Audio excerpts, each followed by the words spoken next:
La entrevista a la carta, en diálogo directo con los protagonistas de los hechos. Nos acompaña a esta hora Enrique Pita, vicepresidente del Consejo Nacional Electoral. ¿Cómo está? Muy buenas tardes.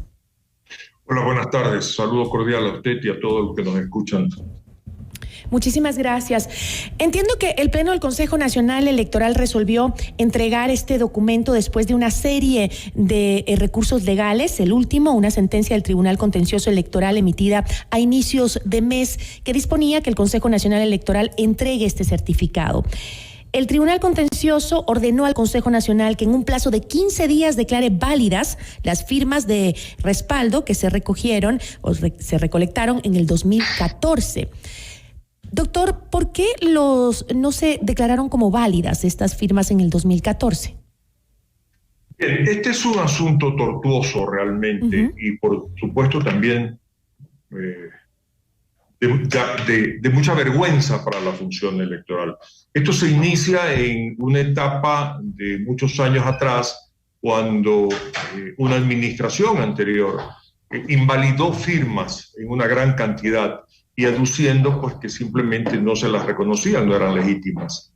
Eso obligó a quienes estaban detrás de esta posición, de esta postura, de esta expectativa, siguieran adelante, interponiendo una gran cantidad de recursos en diferentes niveles a efecto de validar el hecho de su derecho a llevar adelante este proceso y no dejarse y no intimidarse por esta decisión que a todas luces eran no regulares por parte de esa administración del Consejo Nacional Electoral en su momento, y han seguido en esta intención.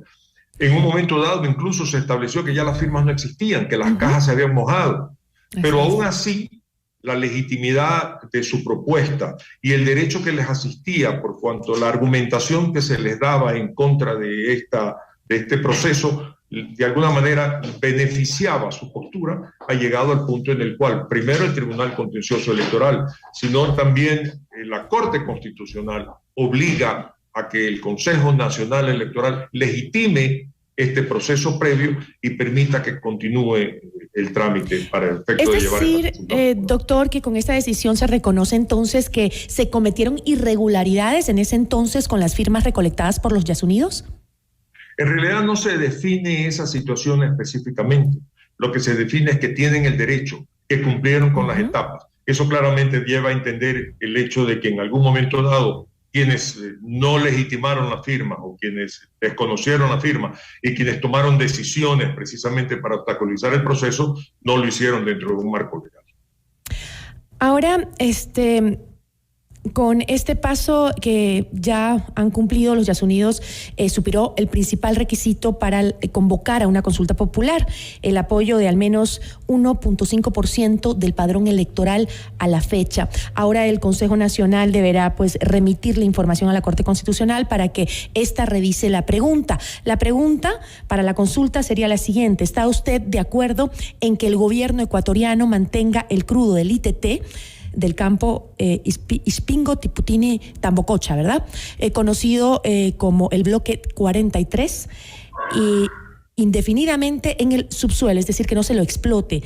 De acuerdo con los plazos legales, la Corte Constitucional tendría un mes para pronunciarse, es decir, entonces que la consulta popular llegaría a realizarse en conjunto con las elecciones seccionales del 2023.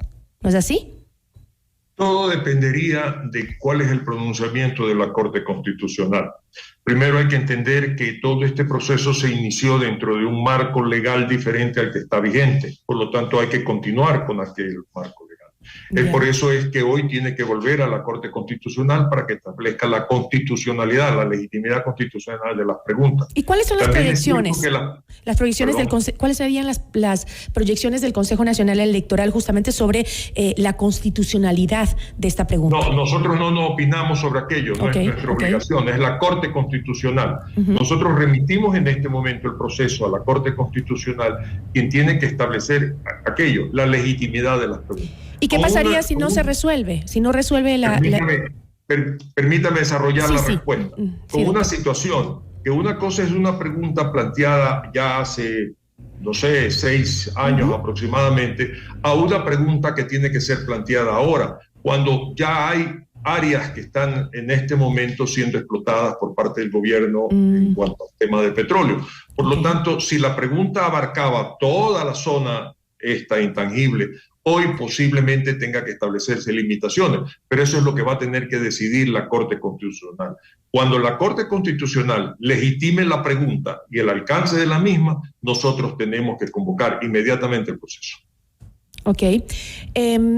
¿Hasta qué fecha debería aceptarse la pregunta para que pueda ser incluida en las votaciones seccionales?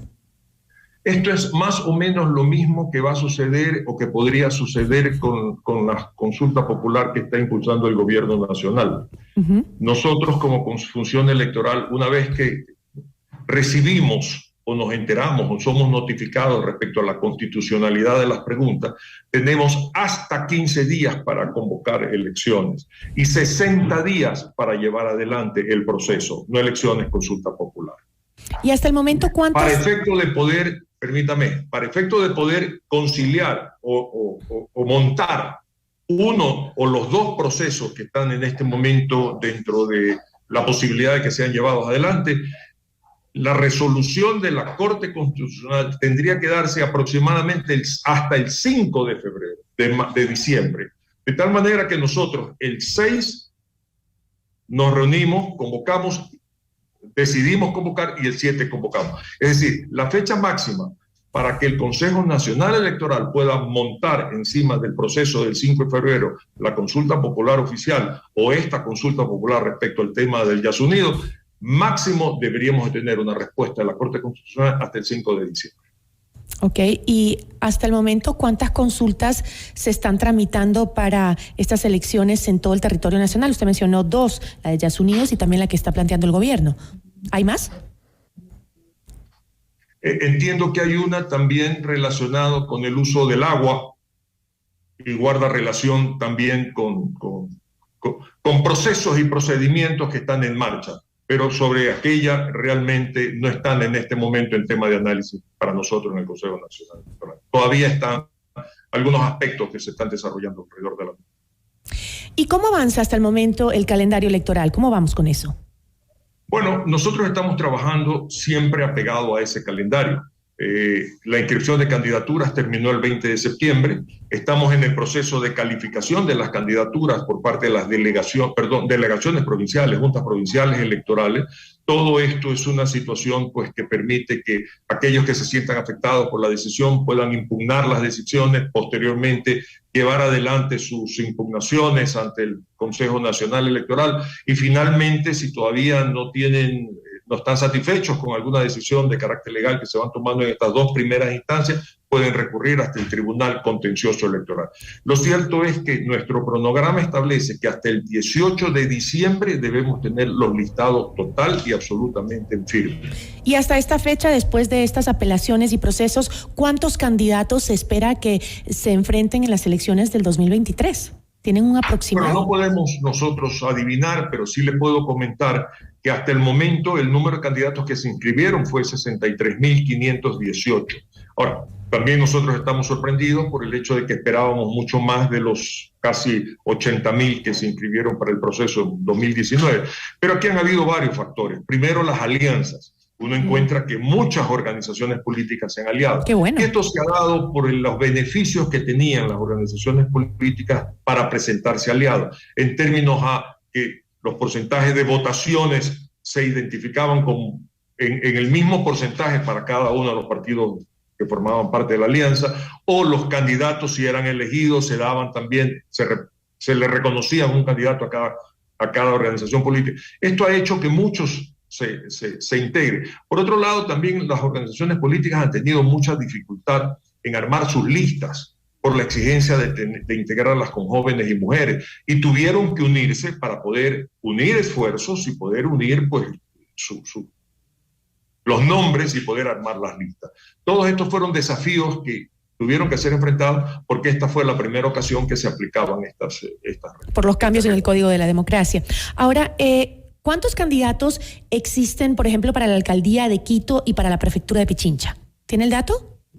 No tengo el dato exacto realmente, porque también sobre eso hay impugnaciones, y tanto en Guayaquil como en Quito y en todo el país están siendo impugnaciones, y eso lo trabajan las diferentes juntas provinciales electorales. Cuando ya se supera la parte de las juntas provinciales electorales es cuando llega acá a nivel del Consejo Nacional Electoral. Y sin embargo, ese efecto que usted comenta que gratamente se ha dado en el país y que no lo esperaban, que no se registren tantos candidatos, también se dará en Quito, me imagino, y en Pichincha. Pero claro, se ha dado en toda la República. Nosotros hemos visto que muchas veces, permítame la expresión, se ha unido el hambre y las ganas de comer. O sea, organizaciones políticas que ni siquiera no tienen identidad ideológica, pero la necesidad de sobrevivir han debido unirse porque los unos no tenían candidatos completos, han tenido que complementarse con otros, o porque tenían que participar para no ponerse en riesgo de ser eliminados de los registros del CNE. Pero esto ha beneficiado. Pero claro, es una lección para las organizaciones políticas de tener mejores estructuras internas, de prepararse más con tiempo, de incorporar jóvenes, de tener planes de trabajo que permitan la participación de las mujeres y poder preparar candidaturas con tiempo y no estar en estas circunstancias de que a última hora estaban tratando de armar su lista. Y muchas organizaciones políticas, permítanme comentarlo, se quedaron sin inscribirse o llegaron tarde a las inscripciones y obviamente ya se quedaron fuera del proceso. ¿Y para cuándo se debería iniciar la campaña? La campaña electoral está prevista comenzar el 3 de enero hasta el 2 de febrero. Le agradezco muchísimo. Gracias por habernos acompañado. Siempre a sus órdenes. Agradecemos a Enrique Pita, vicepresidente del Consejo Nacional Electoral.